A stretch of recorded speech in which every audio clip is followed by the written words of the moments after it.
Here we are, about to start another podcast, and it's on the bus. What's going on, everybody? On the Bus podcast number, I think it's 37. We are at number 37. And today, tomorrow, whenever you're hearing this, July 25th is the last day for the Kickstarter. We're currently at 14,100, I want to say, and I can't believe it.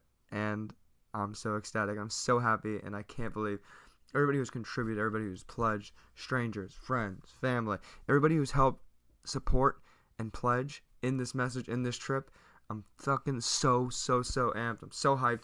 I'm so excited to get this bus trip going. I'm so excited to get it off the ground, and I'm so excited to collaborate and share this incredible journey with everyone who's pledged, and all those who haven't already pledged. So everybody who has, please be on the lookout for updates with the Kickstarter, when your rewards are going to be coming in. And for those who may have not pledged, maybe those who have listened to the show and are still interested to find out not just about the Kickstarter, but what the Save the Dina Tour is in South America starting in August, head over to our website, onthebuspodcast.com. You can email us, or you can connect to us on any of our social media pages. We are there to connect with you. We've loved the feedback we've gotten, positive, negative. It's all stuff. It's all It's all input information to help this show become the best show, become the greatest show, and become a show that not just me and Daniel enjoy, but the viewer enjoys. So again, huge shout, huge thanks. Want to go quick right into affiliates, sponsors. First affiliate, Amazon.com.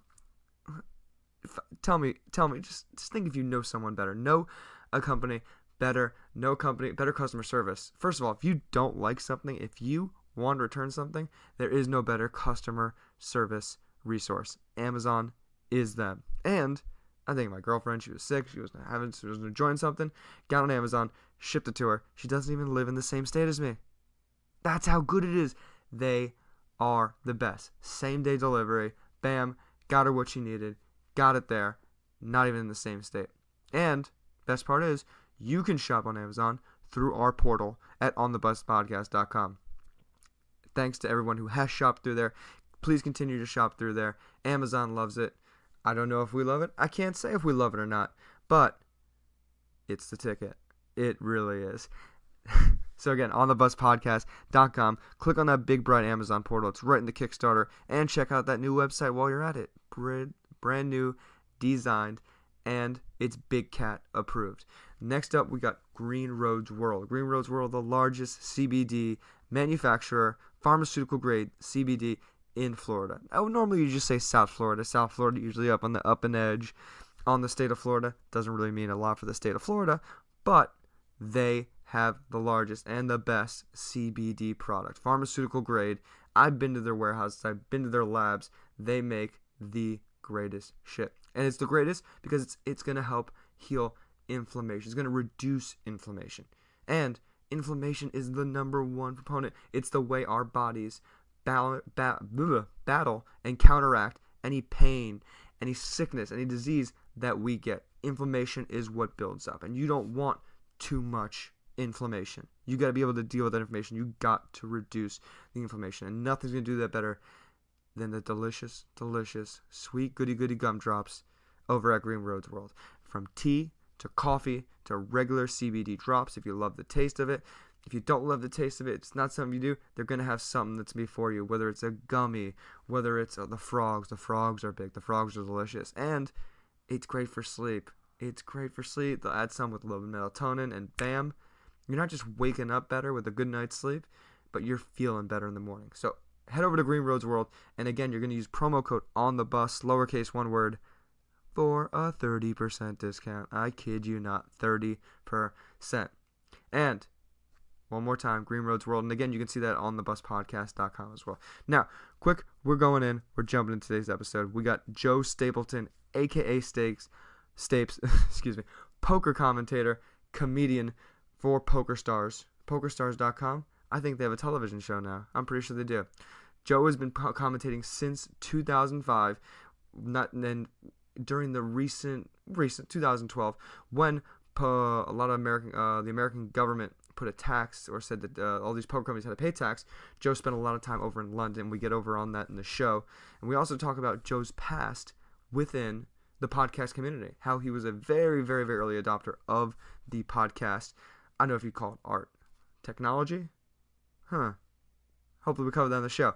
But Joe goes over a wide-ranging things of where he first got into the podcasting and how that's propelled him not just to his poker commentating career, but the ways he's used comedy into his poker commentating, his podcast, and his current stand-up career. The guy's hilarious. We have a great, interesting talk. He knows how to be around a mic. He's a cool individual. And there's going to be a wider range of places to find him. Stapes, Stapes, on Twitter is probably the best. But without further ado, before I go badgering anything, before you're going to miss this amazing conversation we had with Joe Stapleton, I'm going to shut the hell up, and I'm going to send you on the bus, with Joe Stapes. Okay.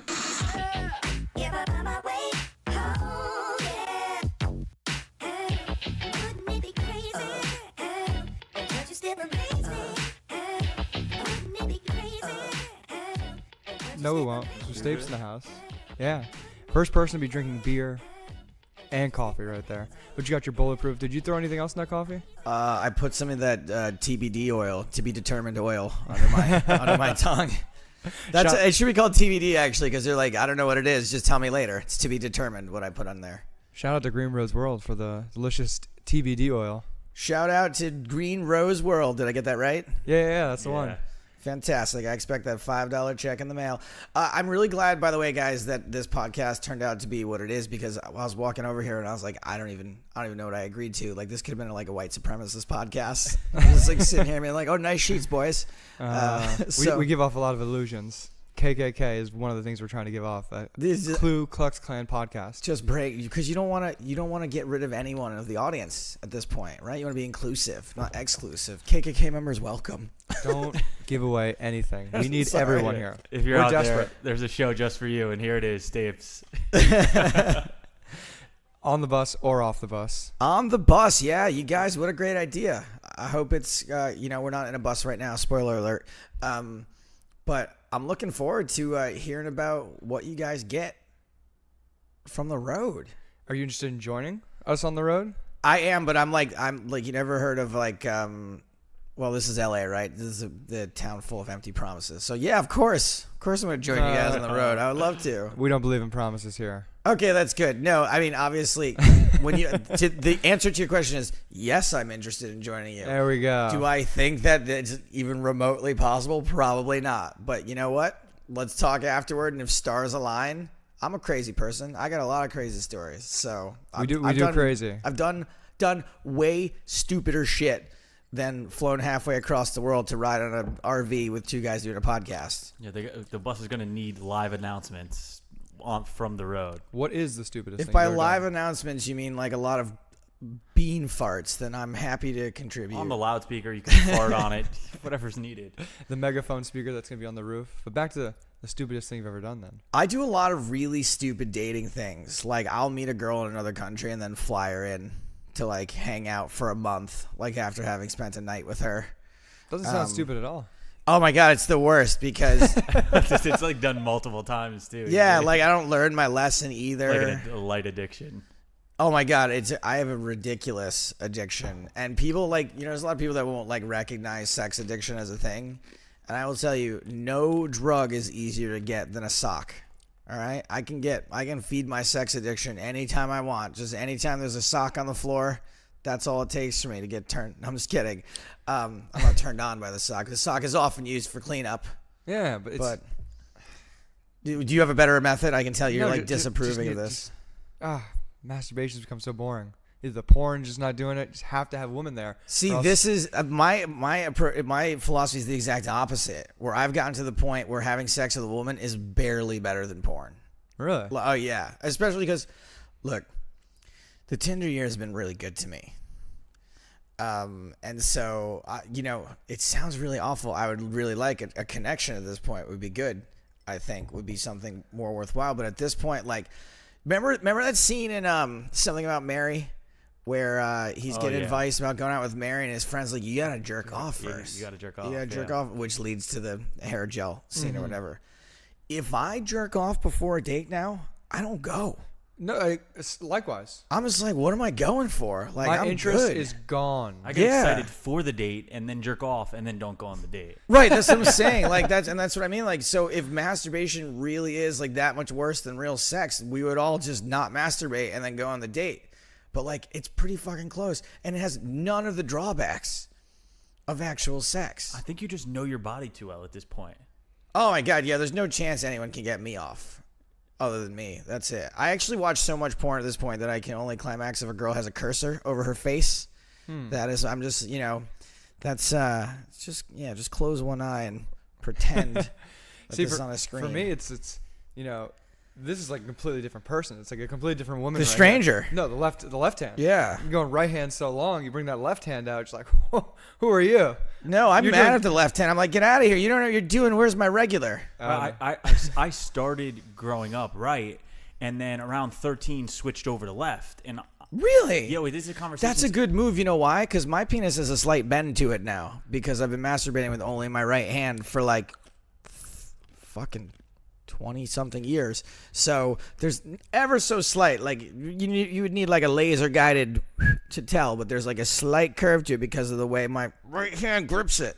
Yeah, but then even when you're stroking it, you're pulling it one Exactly. direction. So it's really lucky that you changed at a certain point because you probably recorrected that. Penis curvature is all due to excessive masturbation. That's my thesis. That's my paper. That's it. Scientific fact. I'm going to Johns Hopkins next semester. I'm not doing any testing on that. We cut Daniel off, so you switched at a certain point. No, I had this conversation with another friend. Like, you don't mention that to people, and then eventually you're like, listen, I ended up switching. Hey, my friend's like, I ended up switching too. And we started talking about it, and it turned out at 13, we got on the computer, and we're right-hand dominant. Oh, so our right hand got shit. on the mouse, and our left hand started jerking it. So we ended up switching. Interesting. It's just science. Man, just can I science. ask how old you are? Is that public information? 29. You're 29. I'm 35. 16 years as a lefty. So I was just behind you. I was like I wasn't quite at the point where like I didn't really need a mouse while I was jerking off because it would take 4 minutes for one photo to load. So, yeah, you were still AOL dominant when back in your years. yeah, Sorry, man. dial-up. No, I was on AOL like 100%. You're in the Joe chat age, sex 09. location. I was actually just before ASL really became Okay. a thing. They was hadn't even before like that. figured like nothing. I mean, it was just like, "Hi, where are you from?" I didn't really do a lot of chat rooms, but I did. My brother created remember the AOL floppy disks you get for free? Yeah. He took a bunch of those and pretended that he had made copies of the dirty pictures I had been looking at. And then one time when he really needed to get back at me, some of my parents, he pulled out all these AOL free discs. I was like, I have Joe's porn. Joe's been looking at porn. And my parents cried. Cried. They cried. They felt like such terrible, bad parents that they cried. Nowadays, if my kids look at, like, I'm expecting my kids to be, I'm gonna probably give them porn at 12. Like, Well, I don't know if there. Really? It's on the internet. Let's just get them started early. Let them know. Look, if you're gonna, it's like it's like parents with drinking, right? You're like, I'd much rather you watch porn and jerk off with me than out somewhere strange with your friends. Well, it's odd. You were made by your parents having sex, and then you are going out looking at different ways to whether release or procreate, and it's like they're crying. You're so young. Over You're them? so young. You're so young and liberal, and it's fantastic and it's wonderful. But you're forgetting about the fact that my parents, one of them was a virgin when she got married. So like me, like practicing at sex and like trying to like have a fulfilling sex life is not high on their list of things for me to be doing at 15 years old. I remember my first internet porn searches, and it's like, so how do you get on this internet thing? And it was, I didn't know about cookies or viruses either, and I'm on the family computer, no one's home. And then like I think my You have dad, to blame listening to music on why there's so many viruses on the computer. my dad comes back. So what were you doing on the computer? There's all these searches of like, your first time going on there. Let me put a XXX. Maybe that'll get some searches. Oh, and then tits. All right, boo, and just a whole barrage. And then I didn't realize there was a search history or cookies. And he comes back later, like a few days later. I was on the computer, and there's all these searches on there. If it wasn't me, That's a And the savage thing is, human being. but your dad's so your dad is earnestly asking you, like, I was hey, 13. I was like 12 or 13. right? Or your dad is like sticking it to you by asking you. No, my dad. He's met my dad, the coolest. He's youngest, earnestly asking you. youngest little kid. So, was that you? Because my dad be like, oh yeah, who fucking searched for this, you little bastard? That would be my dad's approach to it. Spanking. I avoided spanking. My dad was not like that, but threats of spankings happened on the regular. Not by the time I'm old enough to be looking at internet porn, but as a child, the ever present danger of being spanked was constantly there. There was no search engines though. Like when I was first getting into my naked pictures in the internet phase, we had to do this thing, old man over here, where before AOL there was such a thing called a bulletin board system, a BBS, where like some nerd somewhere in your town had a computer hooked up to a phone line, and you would call him, his computer, and his computer would pick up the phone, and there would be all these menus like graphically interface, so like a bunch of text, but it would make out like welcome. It was Tidal Wave, I remember was the name of this BBS, and it'd be like press 1 for games, press 2 for whatever, press 3 for JPEGs, and I'd press 3 for JPEGs and be like XXX JPEGs, like on this random dude's computer that I would look at there. And there were all these like text-based games, like you're walking in a forest, do you want to look at the tree to your right? Like that was my first experiences with going online. It's fascinating that your parents, or even that it's still a common thing, that spanking is used to reprimand or discipline children. However, it could also be It can fuck them up. Is that what you're trying to say? Sexually, though. You're I wouldn't say sexually, what would be the term? Not sexually violating or sexually...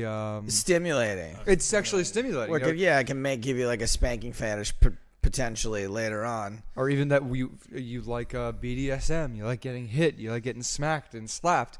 You're actually enhancing and influencing and inhibiting, your child's kink in the future. Yeah, I mean, we really don't. Everything our parents does fucks us up. Yeah. If they spank us, if they don't spank us, if they fucking give us ecto cooler, if they don't give us everything fucks us up. Like everything that's wrong with us now, we can trace back to our parents. And a lot of our parents weren't bad people. It's just you gotta trace it back somewhere. Mm-hmm.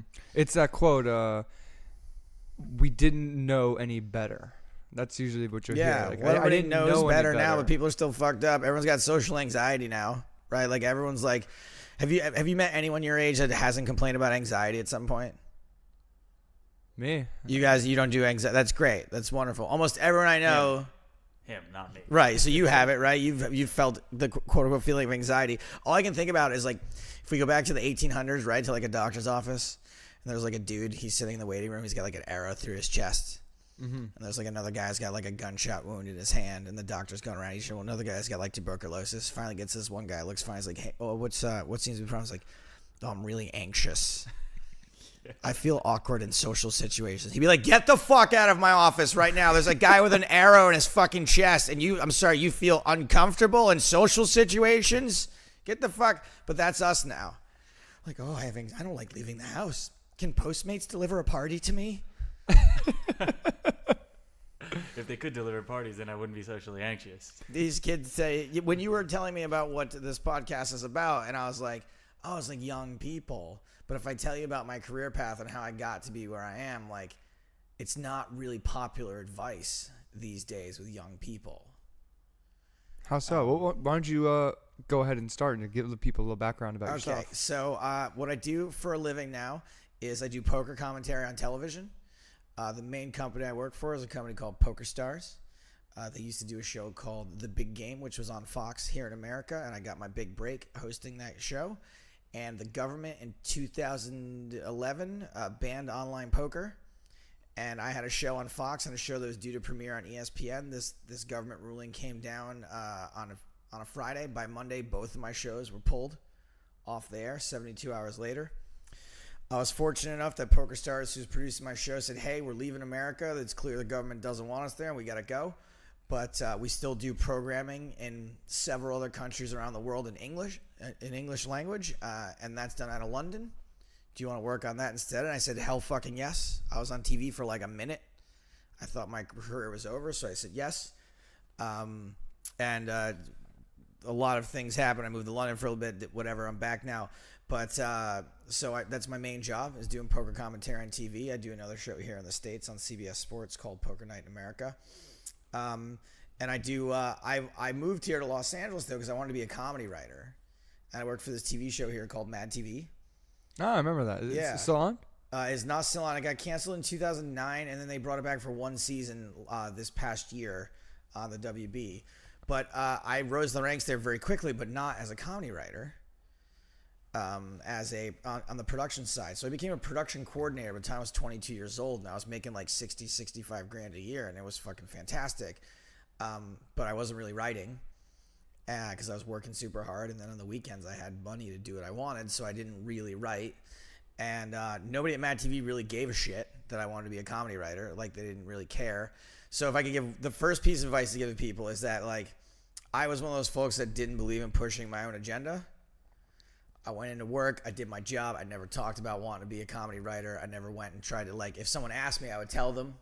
But I was waiting to get noticed rather than pushing my own agenda. Meanwhile, the people who were pushing their own agendas were moving on. The ones getting noticed. Yeah, they were getting noticed, and I was like shaking my head at those people. So one thing I would do is I would push my own agenda a little bit more than I did. But I don't really have any regrets about that.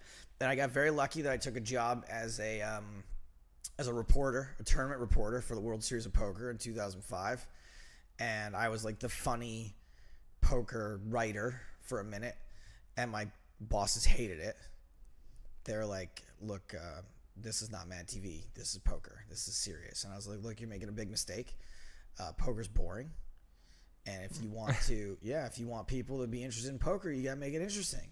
So, and one way to make something interesting, make it fun, make it funny." They're like, "We respectfully disagree," and they let me go. And then about a year later, somebody came back to me and they were like, "We want you to host a podcast." So I did a poker podcast, and then I was the poker video guy, and then I ended up doing poker TV shows. Anyway, very long story to close it in. So I do that as my day job. I also do stand-up comedy now. I finally got off my dead ass and started actually working toward being a comedian. So when I lived in London, I didn't know anybody. I moved there at 31. I didn't have a ton of friends. I was like, "You're going to go out and do stand-up every night of the week." I didn't do it every night. I did it like 2 or 3 nights a week. And so, yeah, that's where I'm at, living here in LA, looking for the next thing, hopefully. I would love to reach a bigger audience than poker eventually. But, I'm really, if I could say without being a total assback, I'm good at what I do. I'm confident when I do. I'm happy to do that. I got some bigger fish to fry, hopefully eventually take on a new challenge that isn't exactly poker, but and just if I can really quick, so it's not all about me, if the productions that I've worked on have just been amazing, and there's like hundreds of people who all work super hard to give me the best possible look. Like, I get to show up and like crack jokes, and I look like as far as poker commentary goes, I get to look like a rock star. Yeah. But there's like tons and tons of people working behind the scenes that basically make that happen for me. So one of the things about poker is I feel like they did cut out most of the shows. They've cut out the fun element out of it. that has been a change. People have complained about for the last few years. Yeah, that poker has just been way more. They're trying to make it much more like a sport now, where it's all about the gameplay and it's all about the strategy. And look, I struggle with that myself. As far as strategy is concerned, I'm not the best strategy guy ever. But unfortunately, something in poker's niche, right? Small audience. And a big portion of that small audience is poker players. And the poker players want good strategy and they want good poker talk. And the rest of the world doesn't, but they're a very loud section of the audience. So, we try to have a balance because I want the respect of those guys. I don't want them to think I'm an idiot, but by the same token, the show's not really for them. Like ER, there's like a lot of doctors watching ER going like, that's not right. It would never happen like that. And you're like, well, we don't disagree, but the show's not for you. It's the for, same thing. Hundreds of millions of other people. The same thing goes in movies. Like, people want like actual science in their movies. They get actual scientists to come in and be writers for movie scripts. Like for example, what was that movie? Interstellar. They did a really great job of trying to incorporate. But Neil deGrasse Tyson afterward, he's like, okay, here's my list of things that are inaccurate about this movie. And you're like, I love you, but shut up. Like, I don't care. I've traveled to the seventh dimension. That's what it's like. That was the realest movie I've ever seen. It was like a documentary. Yeah, that was a documentary. The scenery's floating in the books, and he's like traveling different timelines. Yeah, I've been there. Very POV. Yeah. Don't get me started on the magical bookcase. Anyway, the way that whole thing started is me saying, so if I was going to talk about like how I look, I live a dream life. I travel for a living.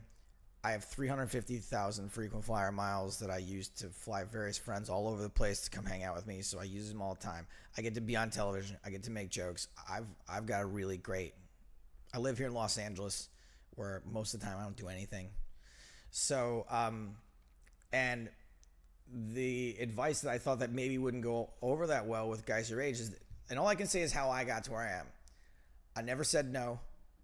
I worked tons of overtime everywhere without asking to be paid for it. I did tons of gigs for free. And I know that we live in a day and age where if you're an artist of any sort, people expect you guys to work for free, right? Mm-hmm. They expect you to design their logo for free, and maybe we'll pay you if the business is a success, or like write me a short blurb about whatever, and it's like not for pay. I don't know where things are at right now with kids your age being taken advantage of. All I would say is being taken advantage of a little bit was a part of the game for my generation. Yeah, accepting that give and take mentality. To prove it. You just like prove it to them that you were willing to put in the effort. And there is a point where people start taking advantage. I just don't know what that is. Like you said, it's like give and take. It's being willing to put yourself out there in any and every situation. I mean, it comes down to people taking on new jobs and going to be an intern at a new company. It's like, Absolutely. I'm going to give you 30 days of my life right now. Anything and everything you need me to do, because this is the place I want to go. This is where I want to work. I think it was, last episode, T was talking about a certain employer, famous big-time company, and he looks, Mark Zuckerberg. When he goes and hired his CEO, let's just call them Blazebrook. Blazebrook, and he goes down and goes for a COO or CFO. He was looking for someone that he could work for. That this is a person that he would admire to go work under. And I'm sure, that person's coming to a higher up state inside a company. However, people don't realize that they want everything given to them. However, because that's what everything comes to us so much more easier than it did a generation before, or 10 or 15 or 20 years before. Things only are getting easier and more comfortable. So where do we put in that sacrifice? Where is the place I'm going to give in order to get that return from? That's the question. Right. And you guys being like, you're still considered millennials at your age, yeah? Nah, they call us that. Yeah. You catch a lot of shit. You really do. You catch a lot of shit. And people are like, will try to act like you're not tough enough and like you don't work hard enough and you expect a free ride. And I see a little bit of that. I do. But I also know that every generation says that. Yeah. Mm-hmm. So you got to split the difference a little bit and just say like, hey, just because they seem to not have the same work ethic that we did, it doesn't make that necessarily true. I think we operate, we're just still younger to where we're not the biggest operational part of the society to where we can build the system around the way that we build things. Yeah, absolutely. Maybe that'll be the thing. Maybe like once you guys are fucking prom king, you'll, set things up in a way that works better for everybody. And we'll hate the younger generation also. Oh, of course you will. Yeah, no, that goes without saying. Why do you think that is? Why is that a pattern that can't be broken? That's a really good question. I'm going to take a stab at it. I'm not like just because you asked me. Butcher it. Yeah, give it a poke. Jeez. I don't know. It's the same reason, like, I don't know what your guys' parents are like, but my parents have gone like crazy conservative Republican over Likewise. the years. Same. Yeah. And so, it's just that thing that I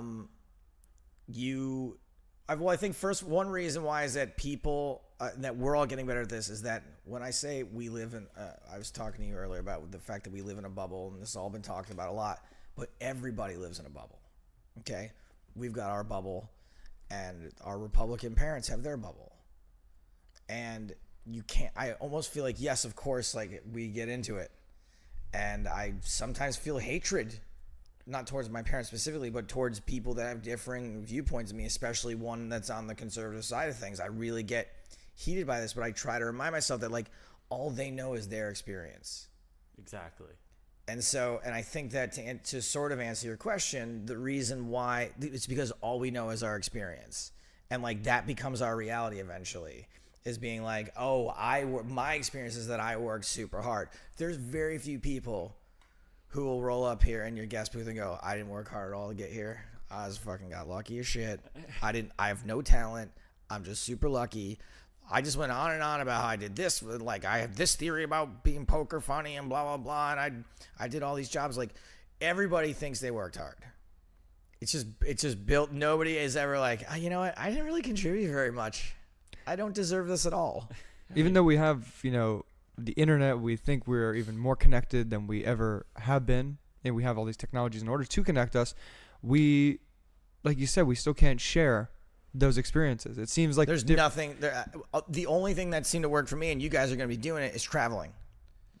Is traveling and moving to big cities. When I moved to Los Angeles, I will fully admit that I was of the belief that poor people are looking for handouts. Mm-hmm. People of color just aren't working hard enough. This is America. If you're not succeeding, then it's your problem. Right? I moved here with that mentality because that's all I knew in my life was growing up in a relatively comfortable, like, we were like lower middle class, but that's the perfect place to end up being conservative, right? Mm-hmm. Because you're like, if I can do this, lower middle, I wasn't rich. I wasn't like, and I saw lots of rich people. I was like, anyone can do it. And then when I moved to big cities and when I traveled around the world, I went, holy shit. Even though I saw these people growing up in my life that had more advantages than me, I had infinite more advantages than the people below me. The best thing is seeing like indentured servitude or slavery still being around and still being incorporated. You look at the Middle East, for example. I lived out there, and you have all these migrant workers from whether it's Nepal, Bangladesh, India, the Philippines. I mean, that fuels all their economy. It's like I think it's 20% of the Bangladeshi economy is off of migrant workers sending cash back, of them all working inside United Arab Emirates. Or no, it was Qatar, because Qatar recently got for the World Cup. They got the not just they do that. They got shut out basically. They got shut out by all these Middle Eastern countries, Gulf countries. Don't want to deal with them anymore. But to my point is that you see like they're making nothing. They make little to no money. You're talking about literal indentured servitude, right? You just take one step away from that, right? We have that right here in America. We have that right here in America with someone, and this really opened my eyes. I was at a bar in Hollywood one time a couple years ago, and there was a group of black girls there. And I was like, I've never flirted with black girls before in my life. These girls are pretty. Let me talk to them. And this girl was not complaining at all. I was just chatting her up about her life. And she was telling me about how she's the manager of a Yoshinoya Beef Bowl, which is a crappy fast food chain that I've only ever seen 1 or 2 locations total. That she lives in a 1-bedroom apartment with 3 or 4 of her cousins. This is a girl. She's not a drug addict. She's not a bad person. She's a poor black girl who that's going to be her life. Like, how do you ever get out of that when you're sharing an apartment and you have probably the best job you're going to get with no education? Like, how do you beat that cycle of poverty? Like, that is basically indentured servitude, especially when you look into the way that how much more money, and this, by the way, doesn't apply just to people of color, it applies to anyone who's poor, but how much more expensive life is for poor people than it is for rich people. It's interesting. I see that complaint happen a lot with welfare or child support. You see people saying, why are you spending the money that the government's giving you on a steak? Why are people are just buying TVs or they're just buying cell phones? And it's like, if that is where they are spending the little money they do get and they have, why are you telling them where and when they could spend it if it's going to make them happy? But they're also not. Exactly. Why are we mostly saying that this person's automatically happy now? We hate that they're spending this money on a television, or a cell phone. Like, where's your priorities? Where's your priorities to say I don't no, care what don't they do spend this. the money on. Exactly. Agreed. Then we're saying, okay, that money right there is gonna keep them in the same location. It's gonna keep them in the same location in who you are in society. To break those barriers and jump statuses, if you want to say, caste systems of the 21st century, it's not easy. Yeah, it's just, and that cycle of poverty is impossible to break. Like, you get a payday loan, right? You're a little short, you get a payday loan, you get a parking ticket. These are things that matter. They have no support groups either. They have we grew up, middle class, and if something was to go horribly wrong with me, I could go to my parents' house. Absolutely. You know what I mean? You could go to your parents' house. I could have friends, and they don't. Their friends are also poor. Their Right. parents are also in poverty. So the people they go back to aren't Right. It just able leads to give them more any and more help. debt Yeah. and eventually legal trouble, and it's just a cycle that can't be broken. So when I was younger, I didn't understand this. I didn't understand this at all. Is it time for another plug? Is it time for a commercial? We're down in powder here in the studio. MCT squared for you. There Just it put is. a little on your tongue. Drop it in your coffee or your tea. Or It's directly MCT. in your mouth. You got some MCT. I'd save them for later. Continue. Sorry. No, yeah. So I didn't realize that was a thing, but it is. It really is. It's not a level playing field. What I thought was like I did everything. No, I didn't. No, Not everybody I had so has many more advantages than most people did. The Or pull not most yourself people, up but many. by your bootstraps mentality. Yeah. Like, where you're someone who's driven, but I think that drive comes from experience. Me being an athlete, I wouldn't have got this, competitive edge you've already noticed and picked up on. Sure. I got it, watching just Michael Jordan tapes. Like, this guy was the most cutthroat, competitive person, but I was able to reason and realize that by 5 or 6 and say, wow, this is the best basketball player in the world. This is what I want to do. If he's doing this, I think it's something I got to pick up. This is something I got to do. I have to win and do whatever it takes to competitively. It's a beat good somebody. positive role model, which I think we're lacking a lot. Mm-hmm. It's a lot of people think it's education, that people do not have the wherewithal that this is, I do think education helps a lot. Now, education takes many forms. So you can be educated like, well, look, I genuinely learned a lot about the world when I went to college. I went to Boston University, and I had a liberal arts. I majored in communications, but liberal arts mostly. And so I learned about samurai, and I learned about all these English literature and things that did open my eyes to a lot of the world. But education comes in many forms, and I do think that traveling is. You should be forced. Like, everyone should be forced to travel. I feel like that's the way that you. It's a luxury. understand It's other like a nice thought to be like, everyone should be forced to go to Cozumel for spring break. people. Imagine if everyone was given like I don't Peace know, Corps type of thing, though. Absolutely, or you get $4,000 to backpack and explore at least. But you 6 could even do cultures. that even in our own country. We But have they such don't a know that. big, They- vast they're country. They're scared of travel. But we People don't- are scared of travel who have never experienced. But I'm saying, if we don't want to Scared of other leave the cultures. country, we could do a whole service program within the United States, whether it's volunteering and living inside a state park. We have the most beautiful state national parks and landmarks in the world. And Or just going to another city. I you think know? people need other cultures. They don't Yeah. need national parks. that's almost like going to a completely different culture. If you're going to experience somebody, I mean, we have that same problem right now in Not politics. if it's a bunch of people from your own high school that you all Yeah. go backpack together through Yosemite. it's people Like, from all around you the should be country. forced Yeah. to other cultures, and then because that's what opened it up for me. Yeah. Travel. That's what it's opened up for everyone we talk to. We're travelers. Everyone. Same it's thing just over here. meeting different people and as many different people as you can. You realize that other people are going through that struggle. Right. Yeah. But again, with the education, is it just traveling? Is it just the opportunity to go to a liberal arts college, get this, whether you want to call it Western Sure. Western valued education? Is that all it is, or do we have to change the entire mentality of a culture of people? I mean, I think they're the same thing. Yeah, putting a label on it like liberal arts education is I think diminutizing it a little bit. In that I do think it is impossible, not impossible. It makes it very difficult on a person to be hateful and to not understand other people if you're educated. And I do think that comes with book learning also. If it doesn't come along with that, then maybe there's, you're a little bit tougher nut to crack, but that's a start. For a lot of people, that's all they're going to get is to be able to go to their state school for 4 years. And I do think that helps. I do think that just reading and also having teachers that inspire you and who can influence you into thinking about things in different ways. So what was your degree was communications? What was your Film and television, technically, but film yeah. and television? So Yeah. when you're going into production, what do you prep for? Are you thinking about or how does your education build into your prep for any show that you might go on TV? Well, for me, my education helps a lot in that it gives you a frame of reference for a lot of things, right? So if I want to make a joke about like James Joyce and the Portrait of a Lady, or if I want to make a joke about like how many days a samurai applicant waited outside the temple before they would let him in, like I have you don't know this one? They did it in Fight Club.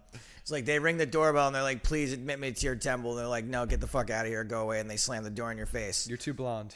Yeah, exactly. And then like a day later, they come back and they open the door and they're like, oh, you're still here. You're wasting time. Get the fuck out of here. And then a lot of the time by like day 3 or 4, then they let you in because so whatever. So this is like, that's a reference for like, so when I see Fight Club, I know what they're referencing in that.